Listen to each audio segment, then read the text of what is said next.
Bienvenue dans Mieux-être, un podcast du magazine Oceans News pour vous accompagner à identifier vos douleurs et à vous reconstruire. C'est avec Noélie Panda, votre conseillère en relation d'aide, tous les mercredis à partir de 12h45 autour d'un thème édifiant sur le www.oceans-news.com ainsi que tous les comptes sociaux du magazine Oceans News. Dans ce nouveau numéro, il sera question de la mauvaise image de soi, causes et conséquences. Bonnes conditions d'écoute.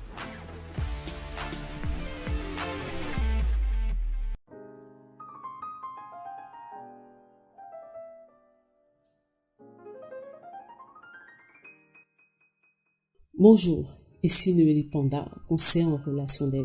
On se retrouve dans la suite de notre podcast sur l'image de soi, la perception de soi, la manière dont tu te vois au quotidien.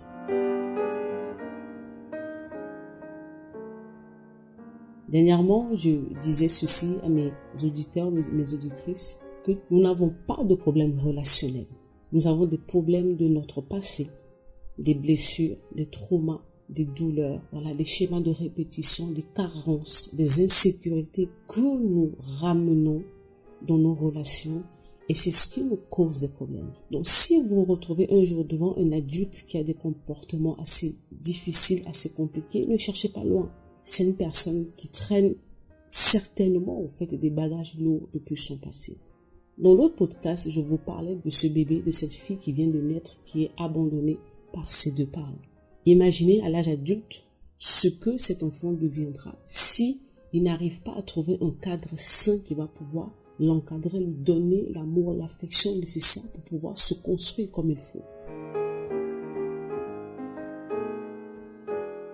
Les spécialistes disent que le côté affectif d'un être humain, homme ou femme, se développe avant 6 ans.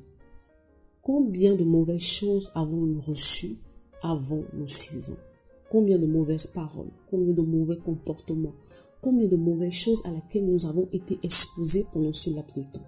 Et après, ça ne s'arrête pas. Sachant que le subconscient enregistre tout, tôt ou tard, ça va se répercuter. Tout ce que vous avez vécu dans l'enfance, dans votre environnement en grandissant, ça ne disparaît pas. Ça reste à l'intérieur de vous et à l'âge adulte, ça va se manifester d'une manière ou d'une autre. Et souvent, vous le retrouvez dans votre rapport avec les autres, que ce soit dans la vie professionnelle, que ce soit dans vos amitiés, que ce soit dans votre vie affective, peu importe le domaine de votre vie, toutes ces choses que vous avez vécues sont gardées quelque part et en grandissant, elles vont ressortir d'une manière ou d'une autre. En parlant du cas du rejet ou de l'abandon que cet enfant a subi, beaucoup d'entre nous, on se retrouve dans ce genre de cas. Alors, on va se retrouver avec des adultes qui vont avoir des extrêmes. L'une des extrémités, c'est « je ne fais confiance en personne, je me mure dans ma solitude, je ne veux pas me faire voir, je n'arrive pas à exister, j'ai besoin de me faire toute petite, j'ai besoin d'être transparent, je n'arrive pas à prendre des décisions pour ma propre vie ». Ça, ce sont des personnes qui sont fermées sur eux-mêmes, qui n'ont pas le courage d'aller vers les autres par peur d'être rejetés à nouveau, parce que c'est ce que leur subconscient leur a toujours fait croire C'est ce qu'il a reçu comme information du subconscient.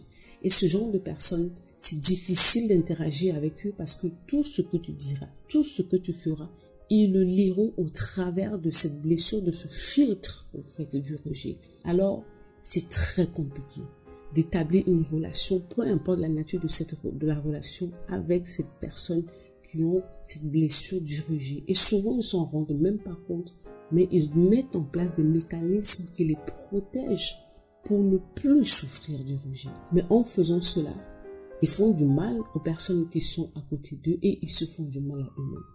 De l'autre côté, on va avoir des adultes complètement dépendants.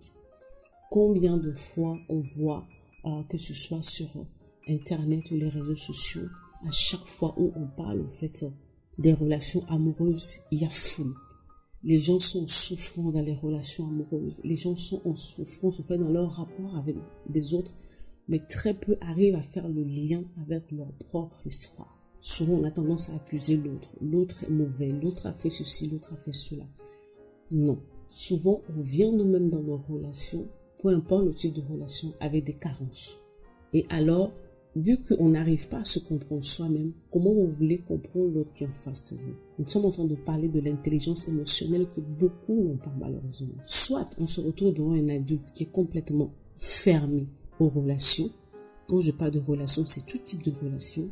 Ou soit on a un adulte qui est complètement dépendant, la dépendance affective, qui a besoin de tout, qui a besoin de validation, d'approbation de tout le monde, qui est incapable de prendre des décisions pour sa propre vie, qui a peur au fait de se faire abandonner, donc qui sera prête à tout subir par peur de se retrouver seul. Voilà ce que ça peut produire, un abandon ou un rejet dans la vie de la personne qui l'a vécu à l'âge adulte. Souvent, ce n'est pas les autres le problème, c'est vous-même et ces démons intérieurs que vous n'avez pas traités. Alors si tu te retrouves dans ce cas, si tu te retrouves dans ces choses que je viens de te citer, en fait, je veux te dire que c'est pas une fatalité. C'est juste que il y a des choses dont tu n'as pas conscience dans ta propre vie. Vous savez, souvent, on a tendance à dire le temps guérit les blessures. C'est la plus grosse arnaque qui existe dans ce monde. Le temps ne guérit rien. Le jour où vous allez prendre la décision de vous regarder en face, de regarder vos comportements, par moment, au fait, il y a des personnes qui vous interpellent. Le jour où vous allez vous arrêter sur un certain nombre de choses, sur les répétitions qui viennent dans vos vies dans le mauvais sens, et vous allez vous poser des questions existentielles, alors vous allez commencer à travailler sur vous. Vous allez repartir dans votre passé, identifier les points clés de votre histoire, commencer à travailler sur elle pour guérir tout d'abord guérir. Après la guérison, vous allez apprendre à vous reconstruire, à devenir une personne à part entière. Cet adulte que vous êtes censé devenir qui a été cassé pendant votre évolution, vous allez apprendre à devenir cet adulte en devenant vous-même. Apprendre à vous apprécier, apprendre à changer l'image, pas ce que les gens ont dit de vous. Ne pas vous définir selon ce que vous avez vécu, selon ce qui s'est passé, mais vous définir autrement. Et ça, cela va dépendre de vous. Quand on parle de l'image de soi, de la perception de soi, ça ne dépend pas de ce que les autres ont dit de vous, ça dépend de ce que vous-même vous dites. Et pour pouvoir changer ce que vous dites de vous, il va falloir que vous changez les informations qui sont à l'intérieur de votre propre personne, changez vos paradigmes, apprendre à vous définir autrement. J'espère que ce podcast t'aura aidé. Si tu as des questions, n'hésite pas à écrire au magazine Océan News. Je me ferai un plaisir de pouvoir y répondre. C'était Noélie Panda. On se retrouve bientôt pour de nouveaux sujets dans notre podcast. Bye bye.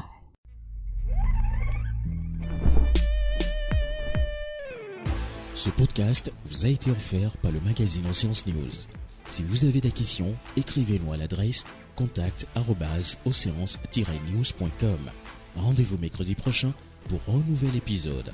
Océan News, le magazine de l'Afrique émergente.